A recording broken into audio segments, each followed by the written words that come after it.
Jamie, the news piles are low. The interns are not running around as much.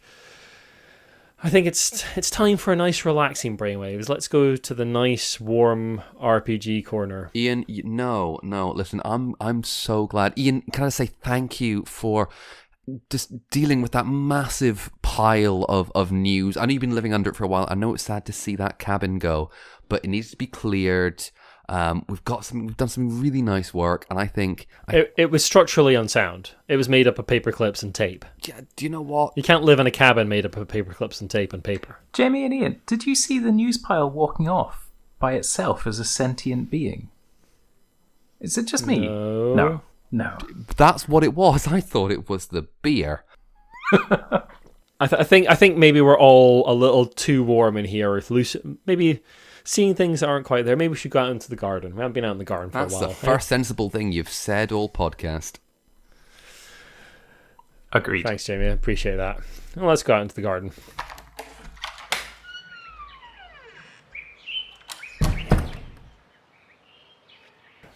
This is lovely. Yeah, it's nice out here, isn't it? Yeah.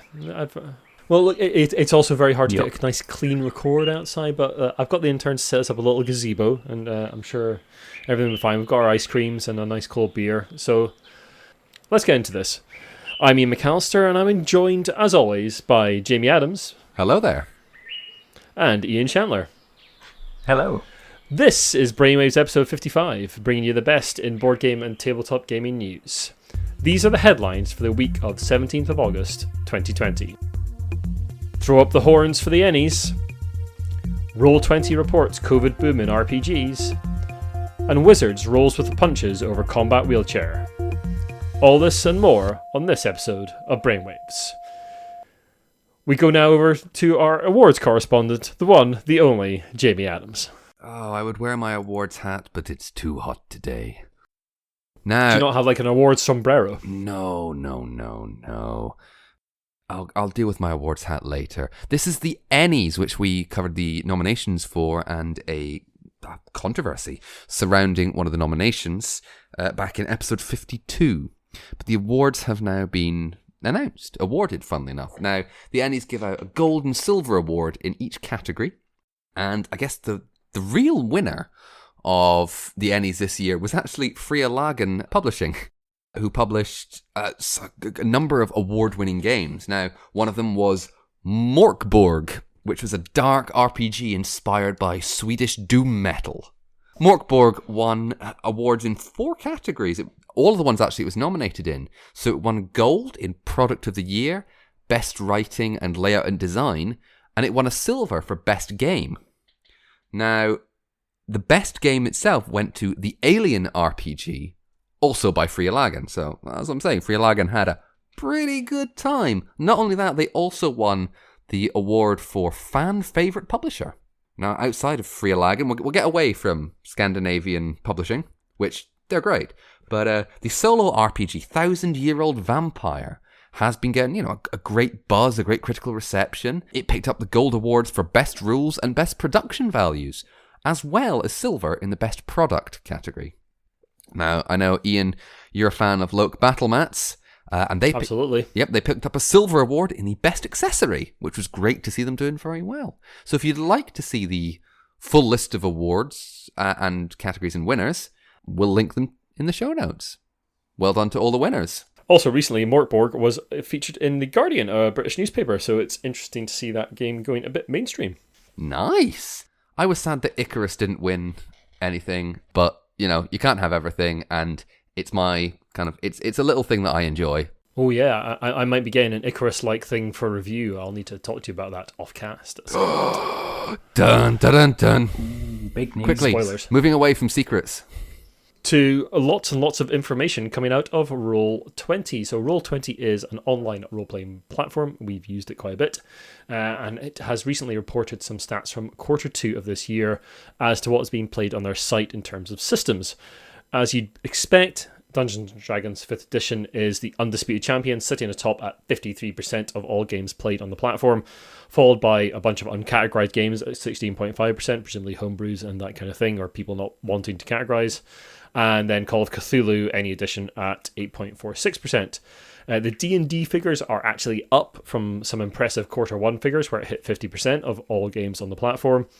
And top growing games on Roll20 included the upcoming Cyberpunk Red, which is currently only available as a quick start rule set. Don't know, Jamie. It seems quite popular. Computer game coming out this year, RPG, all that jazz. Tormenta and City of Mist, the superhero noir game, also ranked highly in top growing games. Mort Borg, that we mentioned earlier, makes the list, but with only 0.01% of games using it. So I believe it should be Mort Borg. Mort Borg. While Jamie and Ian do their orc/Swedish doom metal impressions, a statement was put out from Roll20. Roll20 said, Roll20 was truly an international home for gaming this quarter. Players from around the world showed up in a myriad of ways, playing on the site, streaming tutorials and actual plays, and bringing a greater diversity to the systems and types of games being played. We saw growth from Tormenta, the popular and acclaimed Portuguese RPG celebrating its 20th anniversary this year, Das Schwarze Auge, the Dark Eye, a German language fantasy RPG, and Chroniques Oubliées, a French language fantasy RPG. My personal favourite, Blades in the Dark, was sitting just inside the top 20. Play more Blades in the Dark, play Blades in the Dark. It's really good, play Blades in the Dark. It turns out we've got quite an RPG-heavy headlines. I told you we should go to RPG Corner. It's got a nice roaring fire. Oh no, wait a second. Yeah, I'm melting right now. Ian, I believe you have some news. More RPG news. Absolutely. So, over the weekend of the 8th of August, Sarah Thompson, a disability and gaming advocate who works for R. Talsorian Games, who you might know as makers of the Witcher RPG, Cyberpunk 2020, and the forthcoming Cyberpunk Red RPG, she released a homebrewed combat wheelchair for use in 5th edition Dungeons and Dragons. This drew the attention of Wizards of the Coast staff and big names in the D&D world like Matthew Mercer, who you might know as the GM of the famous Critical Role actual play series. It's a big piece of work and includes all sorts of rules for how the chair would be used in combat. Thompson has designed it by drawing inspiration from the chair in use in basketball and rugby. It's a pretty cool piece of work. It's for free. It's completely optional. So, how could anyone possibly object? Tell us, Ian, how could anyone object? This is, of course, the internet. The what? Some folk, aka angry nerds, have started to claim that having a fantasy wheelchair in a game known for Dungeons and Dragons is somehow too unrealistic. Among the realist movement, and we use realist in the most inverted of inverted commas. Yeah, you can't see us making the hand gesture. Yep. But basically, RPG Corner is entirely inverted commas by this point. Where among this realist movement were questions about regenerate spells, concerns it would be too overpowered, and a lot of other ableist nonsense. Right, I'm going to step in here. Right, 5th edition D&D, regenerate is a 7th level spell, which needs a cleric of at least 13th level to cast. And unless you have that in your party, you can be playing for a while. That is not common to find. That's probably not going to be cheap to acquire those services. And also, if you've written into your character backstory that, for example, you have a physical disability because of, say, something that happened at birth, the spell does not take that into account.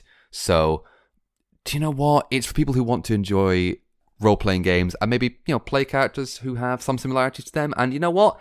Trying to include more people in gaming. I'm fine with this. What is your... Family show, Jamie. Completely Family show. Sorry. Agreed. Sorry. The heat is bringing out the worst in me. My apologies. The original author of the combat wheelchair, in response to these concerns, said on Twitter, "The rampant ableism in the D&D community is why I wish at Wizards D&D would just hire disabled folks to write mechanics and items for the game. They could put them out as unearthed arcana, etc., but they don't. It's frustrating because they, as a company, could sway community opinions." Yeah, I think that's very well said, because they could just hire people to write this kind of thing and put it out as official product, and that would change opinions a bit, because it just would. It would be the official Wizard stamp on this kind of content. And yeah, like Jamie says, this hurt, and Ian has said as well, this hurts no one. If you don't want to use this, don't use it. But that's for that's for a lot of role-playing games things. You look at a lot of rules and you go, you don't have to use all this stuff. Personally, I don't like alignment in Dungeons and Dragons. It's an interesting kind of guideline, Never used it. But that's it. You don't have to include it. This is a homebrewed thing. Just because somebody has decided that this is what they want to do. And you know what? I think it's a great idea, great inclusion, wonderful, and it ties it thematically into the universes. But you are not being held at knife point to use it, okay? The heat is getting to Jamie a bit. We'll need to get him a nice ice cream to cool him down a little bit. But he's got a point that, and this content is to just see...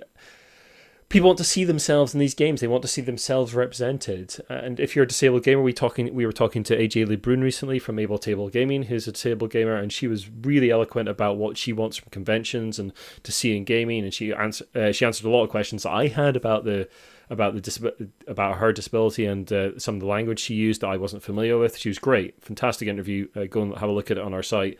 And it's really good to get those kind of perspectives. I really enjoyed talking to her. Because it was someone with a completely different perspective on gaming than I had. And that was great. It was a really fascinating interview. I really enjoyed it. And let's get these people around our tables and get them rolling dice with us, because what's the harm? It's just a game. Don't get so hot about it. If you don't like this stuff, ignore it, move on, go and play your game. That's fine. Just don't bang the drums on the internet.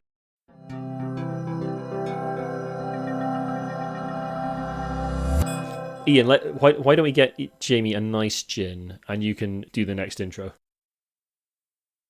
Very well. We go over to Ian McAllister with the news that the CEO of AEG, John Zinser, has been unwell. Indeed. So, AEG put out a statement on the 3rd of August regarding the health of their CEO, John Zinser. I'm now going to read from the first paragraph of that statement. Friends, partners, customers, and industry insiders, we have some difficult news to share. On Thursday, July 30th, John Zinser, our CEO and fearless leader, was taken to the hospital, and a subsequent CT scan revealed a mass in his brain which required surgery on Saturday, August the 1st. We are awaiting the result of the pathology report, but there are some encouraging signs that the mass was benign. As a result of these events, John is going to be on an injured reserve for the foreseeable future. We at Brainwaves, of course, wish John all the best for a speedy recovery, and our thoughts are with his friends and family at this difficult time. Ruan Dancy will assume John's role for the time being, and alongside Nicolas Bonjou and Luc Peterschmidt will be running the company. Good luck to those folk as they take over the reins from John Zinser. And again, hope John feels better soon, and our thoughts are with his friends and family at this time. Yes. Hope you speedy recovery, John. Moving on from that sad little piece of news, Ian Shantler has some news about Asmodee going their own way. Indeed. From September the 2nd until the 5th, Asmofair will unite sister companies Asmodee and Coiled Spring Games. Virtual attendees can book a 25-minute video call to the Asmodee showroom. Anil Boudou, Asmodee's sales and marketing director, said, "We have been attending trade shows for many years and are keenly aware of how valuable an opportunity they are for all parties. It's important to us to keep these open lines of communication, and while it's not how any of us would have expected to be attending shows this year, we've worked hard to ensure that Asmofair will be the next best thing." For starters, Asmofair is terrible. What would you... That's just not a good name. Ian, you have until the end of us discussing this article to come up with a better name, okay? You are on the clock. Yeah, I mean, I understand why, that Essenspiel, Gen Con, UKG, in their traditional ways have been disrupted this year, obviously. And, Asmodee and Cold Spring Games have not been able to reach the audiences they might otherwise reach. Fine. But them deciding to go, do you know what? Just because we're doing it slightly differently, I'm off to form my own convention with blackjack and booked video family calls. Show. Excuse me. I was fully prepared, and I did. If you listen to the recording again, I did not go anywhere near that. I decided not to. But yeah, you book to the Asmodee showroom, then you can meet the sales team. You can see what they've got coming up. I mean, it sounds like this is very much aimed at sort of influencers and salespeople and that kind of thing. I think it's more distribution companies and yeah. But I mean, like sometimes like sort of press get into those as well. But yeah, it's very much aimed at the stuff we're selling, kind of people, rather than like come and play games with us. It's very much just showing off their stuff. I think I'm a little concerned about the sort of striation of conventions like this. Like, more stuff seems bad at this time when the conventions that are about and well established are just trying to hold steady and do something that means they exist still. And for Asmodee to take this moment to split off from that seems like bad timing to me. I mean, it's one of the things I've been thinking about in the upcoming Virtual Games Expo, which I'm hoping to attend on the Saturday. That's in about a week's time or so from this day of recording. Is that it's going to be even harder for certainly smaller companies to stand out because everything's basically online. Mm-hmm. And it's hard enough for those small companies to stand out. At least they're sort of all together in one place at something like UK Games Expo, and you can sort of see where they are. But when you're talking about trying to get eyes on you virtually, it's always hard. And I think this year's just making it much harder. So yeah, we'll see what happens. Why not just call it the Asmodee Trade Fair? Use multiple words instead of where one word might suffice. Sorry, it's Ian. okay to use more words. There were less words were like chosen. Asmofair is bad. Ian, I've heard what you've said there. Your name choice is awful. You're out. Fine, you can cover the next article then. You talk to the folks at home about how WOTC has dropped ACD. Now, in 2018, a dispute began between Wizards of the Coast, makers of the Pokemon trading card game, Dungeons & Dragons, and Magic the Gathering, and ACD Distribution, a United States distributor of games and gaming paraphernalia. Now, Wizards of the Coast informed ACD by telephone it would not renew its 3-year distribution agreement that was due to expire at the end of that year. Now, on the August 7th of 2018, ACD sued Wizards under the Wisconsin Fair Dealership Law. ACD is based in Wisconsin. They alleged that the Wizards had breached the common law duty of good faith and fair dealing. Now, that's about as much as I'm going to go into. We're not going to bore you with the toing and froing and a lot of legalese here. But suffice to say that a judgment was reached on the 3rd of August of this year, which freed Wizards of the Coast to sever its relationship with the distributor. Wizards of the Coast was a major part of the ACD catalogue, with Bob Mayer Jr., the ACD CEO, I hope that makes sense, I didn't just say ACDC a couple of times, saying during his affidavit that if ACD loses its Wizards distributorship, ACD must consider whether it can remain a going concern, jeopardizing its entire business and the jobs of 90 employees. In July, ACD picked up distribution rights for Asmodee USA lines, and has also been building its wholesale toy business in recent years. Now, despite that, the volumes of stock of Wizards of the Coast the company were selling must be a huge part of their game plan. And especially now, these seem like bad times for the distributor. So what you're saying, Jamie, is they're going to struggle to be back in black? Oh. Shut it down. Shut it Ian, down. You're out. Yeah. I think we could stop the podcast forever now. That's the best pun ever. Ian, you've done some pretty terrible puns recently, and despite the fact that we've not heard anything from people online and listeners and stuff, I'm still going to be regulating this. Reminder that you can rate us on iTunes and you can thumb us down on iTunes and delete us from the internet. Don't listen to Ian Chandler. Give us a 5-star rating on iTunes for my fantastic puns. And talking about technology, you can now play more Starfinder RPG on Alexa. Back in episode 50, we mentioned that Amazon's Alexa, which is their smart speaker system, could now be used to play a solo Starfinder adventure, which is the sci-fi spin-off from the fancy Pathfinder RPG from Paizo Publishing. Paizo? Paizo. Let's call the whole thing off. Paizo Publishing. The first half of a new season has now been released. The co-production is between Paizo and Audible, starring Laura Bailey and Nathan Fillion. Laura Bailey is a well-loved voice actress who, amongst other roles, has voiced Jaina Proudmoore in World of Warcraft. Nathan Fillion, of course, was Captain Mal in Firefly, and also starred in The Excellent Castle, which Ian and I both love, and is terrible trash, but we love it anyway. I'm surprised you didn't go with a more recent thing, like Laura Bailey being the voice artist of Abby in The Last of Us Part 2. She was indeed. Ooh, Yeah. Well, yeah, she's got a huge number of like computer game voice. Oh yes. You'll definitely heard her voice in something if you play a decent amount of computer games. She's done Spider-Man a lot for of stuff. PS4. She is Mary Jane. Yeah, She's- all sorts of things. I'd just like to state on the record, Castle is garbage, but very enjoyable. Yeah, garbage. it's terrible garbage, but I love it. So the cast of 13 spent about 125 hours recording 745 pages of material, and all you have to do is tell Alexa to play the Starfinder game. The pilot and the first episode are free, but after that it'll be £2 per episode or £10 for the lot. As I said at the start, the first 3 episodes are available now and the rest are dropping in October. So it's cool to see them work on this and develop it more. Hopefully we'll see a bit more of this and it'll help people get into RPGs a little bit more. It looks like it might be a bit thundery, guys. I think it might be time for a brainstorm.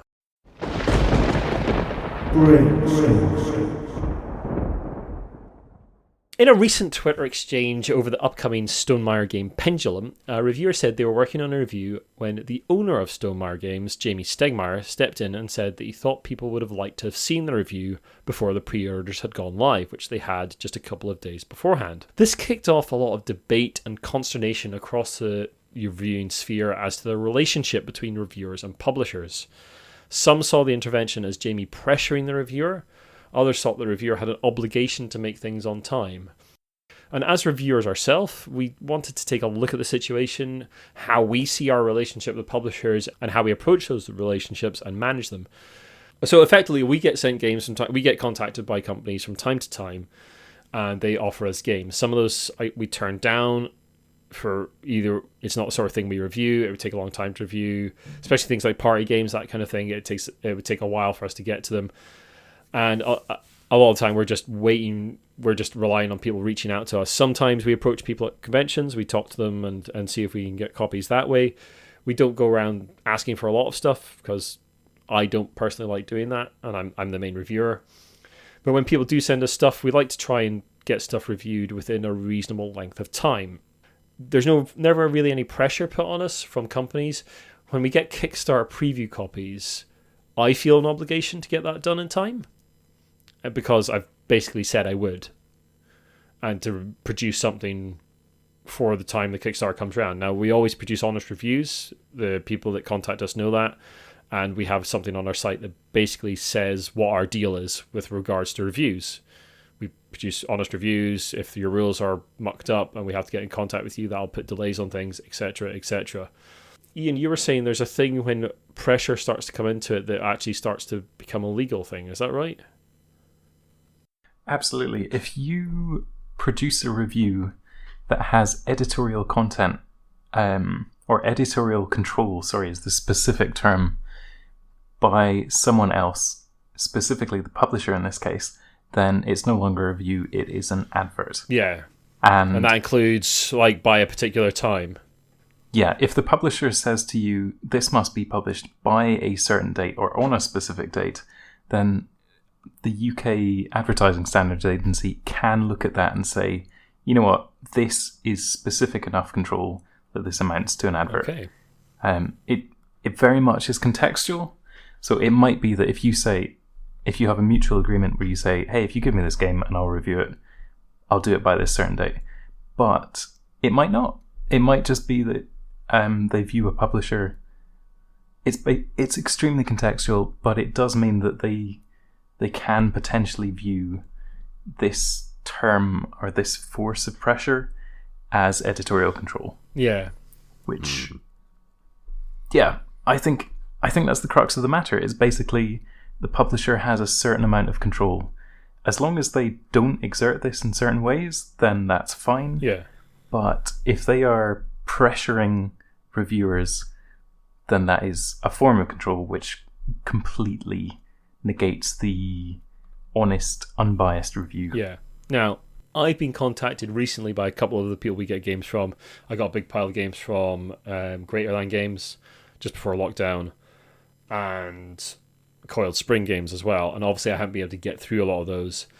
And I was a little bit disorganized in the early lockdown because my work was exceptionally busy and didn't get in touch with them saying like, here's the situation. They've all been very nice about it. But yeah, publishers do check in now and again with me as to status of reviews and that kind of thing.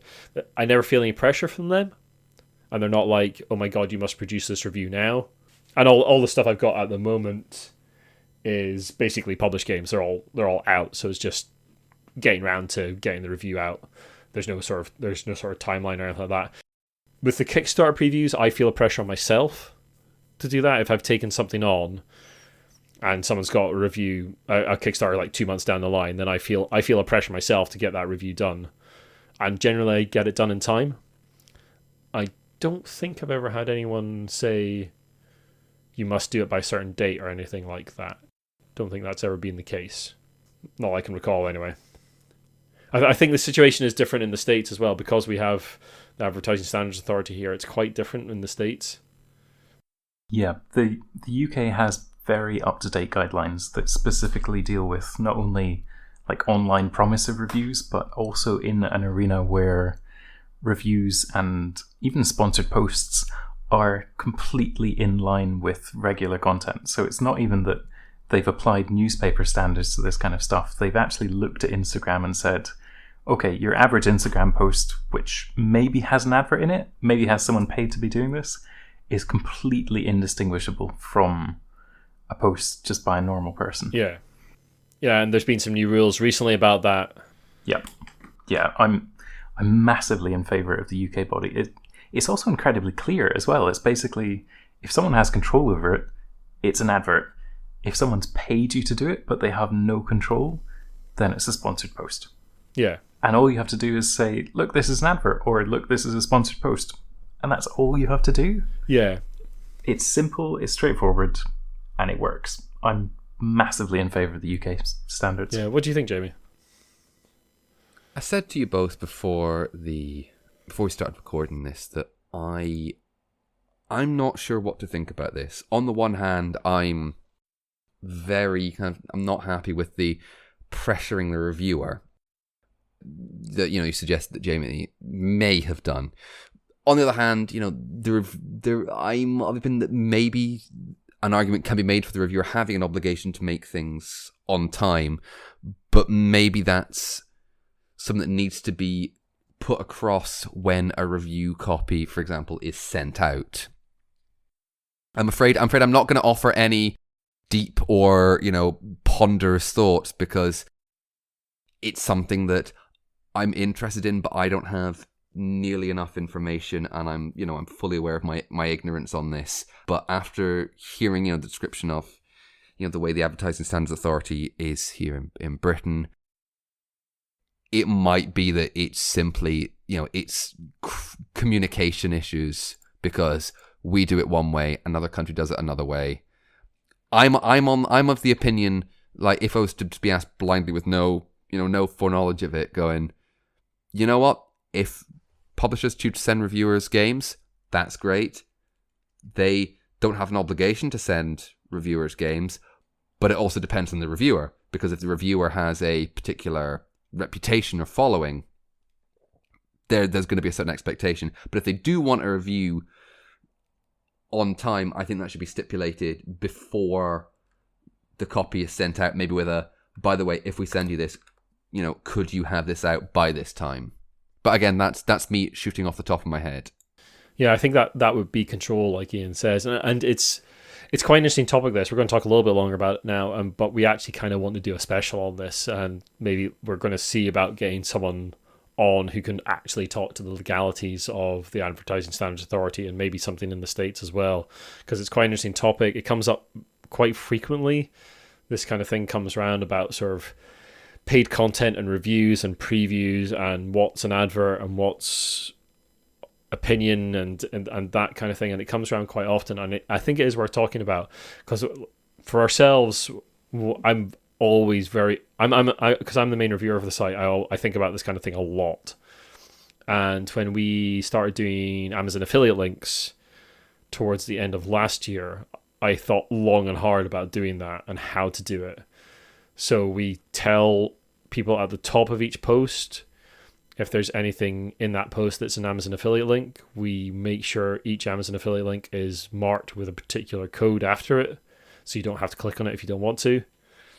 And we're still doing out honest reviews of games, but just if you want to buy those games, even if we don't like them, but you think it might be for you, you can still buy that game. A good review should do that either way, really. You can make up your own mind on that. But I think it's very important to say at the top of pieces where you get games from. So whether I bought it with my own money or we got given it or whatever. Disclosure is disclosure. Yeah, good. I mean it's very simple disclosure. Nothing Yeah. complicated. Just we got sent this game by this publisher for an honest review, or I bought this game with my own money, or whatever. I mean, most of my, if I ever actually get round to doing reviews, most of mine is I bought this with my own money. Yeah, but that tells Absolutely. someone Yeah. something about the review as well, doesn't I'm it? desperate. It says,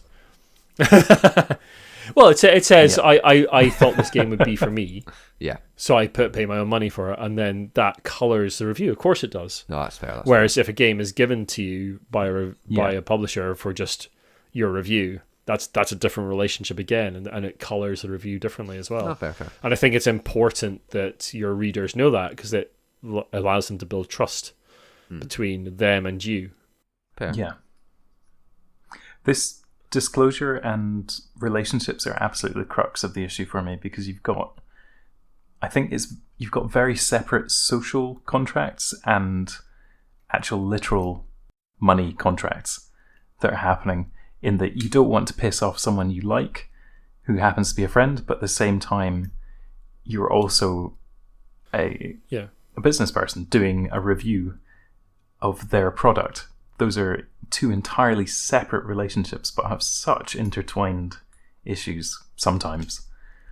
I think it's an issue of the board game community being so small, so intertwined, and so many reviewers and publishers also doing intricate content where people do previews, reviews, they release games themselves, and then they review other people's games. Yeah, it gets very confused, and it's like one of the things I've decided to do recently is to not do game design stuff as much as I used to, because there's only so much time I've got for a starter, and it also clarifies things up as to what I am and what I do. Isaac Childress, the designer of Gloomhaven, specifically stopped his site being a review site anymore when he started moving into Gloomhaven, because he just said there's far too big a conflict of interest here.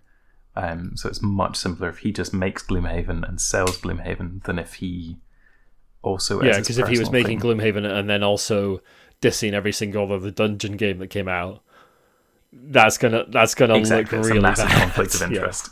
Yeah. No, that's sensible.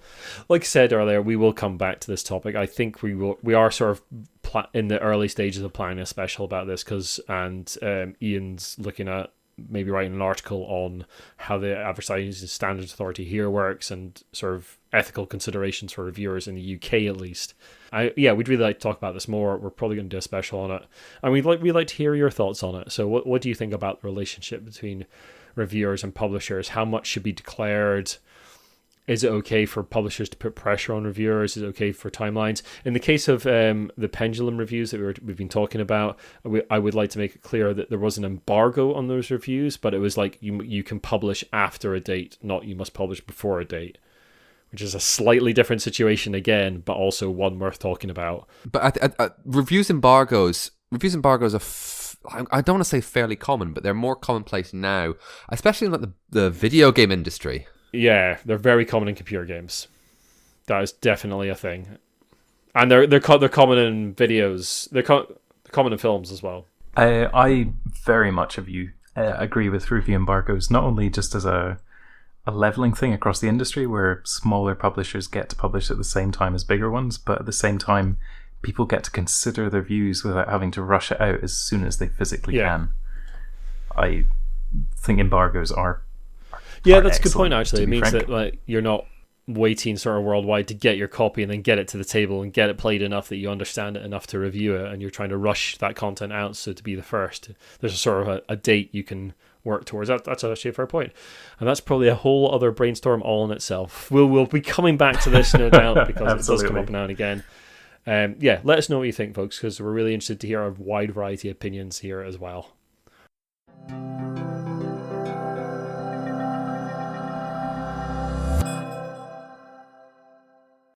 Before we get to our outro, we'd like to do a couple of little shout-outs. First of all, you may have seen on our site, and we talked about this a couple of casts ago, but we are now affiliated with Metallic Dice Games. If you need heavy metal dice that you can throw at your players because they're being extremely annoying, then you should check out Metallic Dice Games.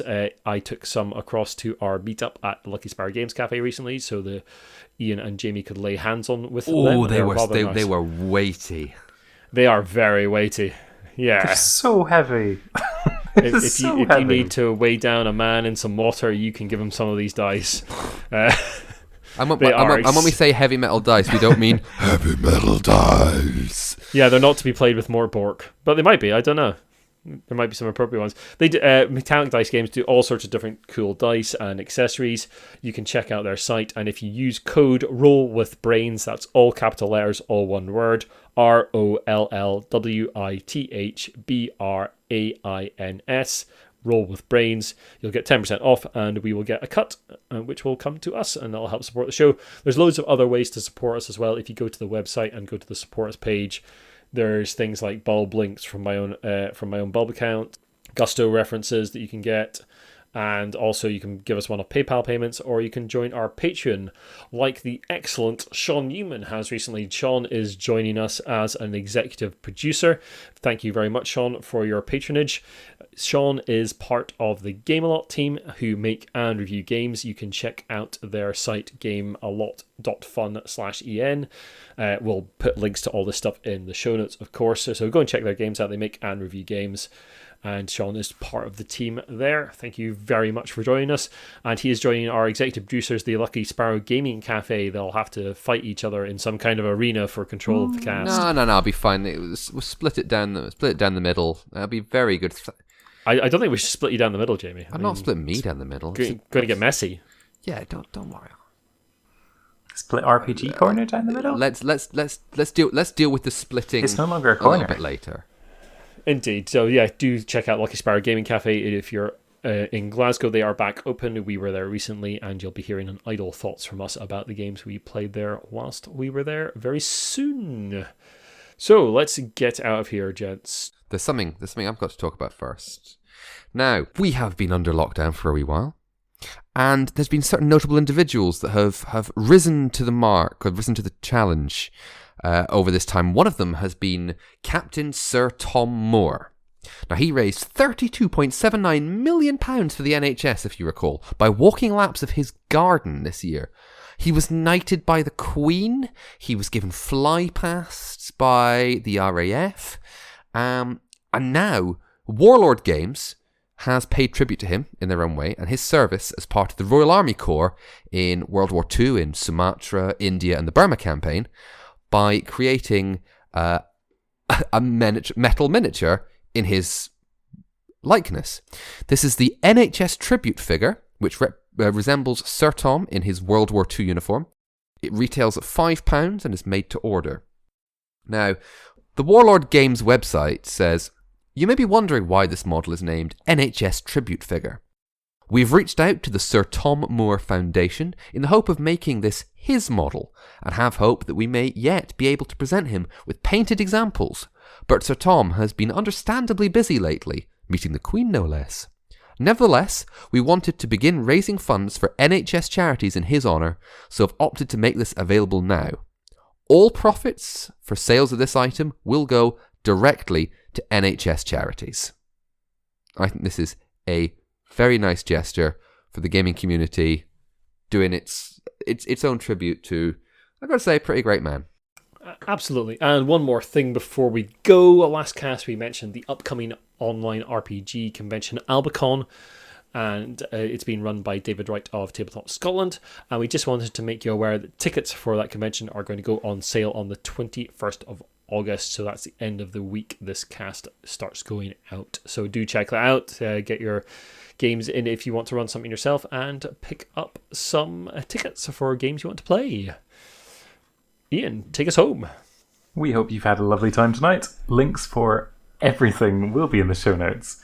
Your exits are on the left and right wings. Thank you very much for listening. If you've liked what you've listened to, then the best way to help us is not to rate us down on iTunes, but actually to rate us up on iTunes. Share the podcast and drop us a review and ratings. Someone reviewed us recently. We very much appreciate that. Ooh, thank you very much, anonymous reviewer. I hope Ian didn't pay you for the review, and I hope if he did, you were heavily compensated. I couldn't possibly comment. You can find us on Twitter at The Giant Brain, Instagram Giant Brain UK, Facebook The Giant Brain, website giantbrain.co.uk, and email us at giantbrainuk@gmail.com. Thank you for listening. Say goodbye, Ian. Goodbye, Ian. Say goodbye, Jamie. Goodbye, Ian.